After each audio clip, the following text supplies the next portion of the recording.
Le Rambam il dit que la société, elle nous fait et elle transpire sur nous. L'homme, quand tu vis à côté de bonnes personnes, alors tu grandis.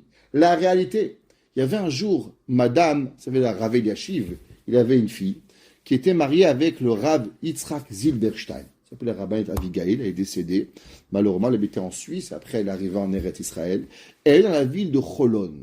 Et le jour où ils sont arrivés en Israël, la madame Zilberstein, alors en Israël, je ne sais pas si vous savez, ceux qui ont connu Israël il y a 40 ans, alors, l'époque, ce n'était pas un pays comme maintenant développé. Aujourd'hui, Israël, c'est plus développé que New York. Tellement Blainara à Amérique, c'est Shtabar Shebo ce qu'ils ont construit. Les gens, ils n'avaient pas comme maintenant des télévisions, des frigidaires, des voitures. Il n'y avait pas tout ça. Donc, quand vous étiez au Lech Hadash, on vous donnait un ticket. Et avec ça, vous avez le droit d'acheter un frigidaire, un congélateur. Et pendant 2 ans, vous pouvez utiliser ce ticket-là et vous ne payez pas les taxes. Les taxes, n'étaient pas comme maintenant au Québec, 15%. En Israël, c'était 100% de taxes qu'ils payaient pour reconstruire le pays. Mais les Olé Hadash, alors ils avaient un ticket. Avec ces tickets-là, ils pouvaient acheter plein de choses sans les taxes, au prix coûtant, pour pouvoir faciliter la Aliyah. Aujourd'hui, vous transportez votre maison pour 10 000 $, vous l'amenez en Israël. Mais à l'époque, c'était pas comme ça. Alors là, Madame Zilberstein, elle arrive à Cholon.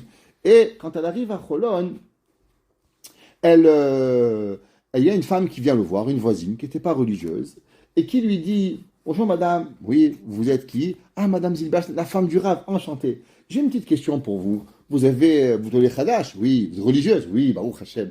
Sûrement, vous avez reçu les tickets, bien sûr. Dans votre ticket, vous avez reçu un ticket de télévision. Oui. Vous n'allez pas l'utiliser.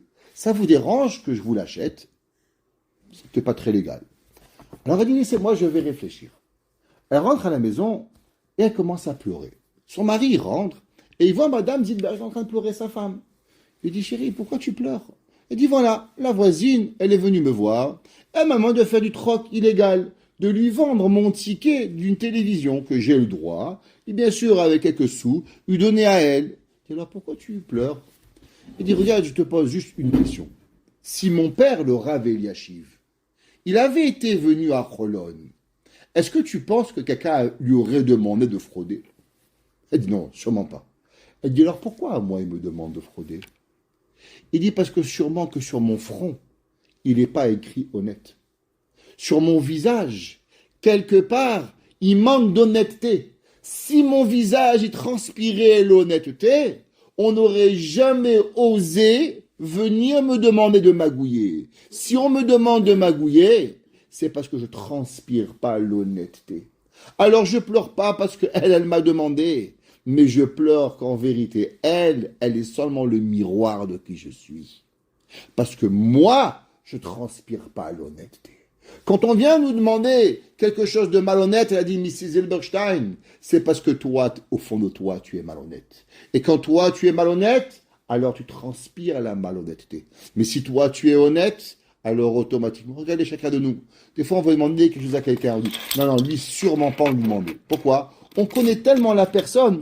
Lui, c'est pas pour lui. Il va jamais le faire. On connaît la personne. On sait qu'elle est. Qu'est-ce qu'a décidé Mrs. Zilberstein? Elle a décidé qu'elle va commencer un cours de Torah. Et elle va transformer tout son quartier en quartier religieux. Elle a dit, si les gens sont arrivés à me demander, c'est que moi, je dois commencer à travailler par moi-même.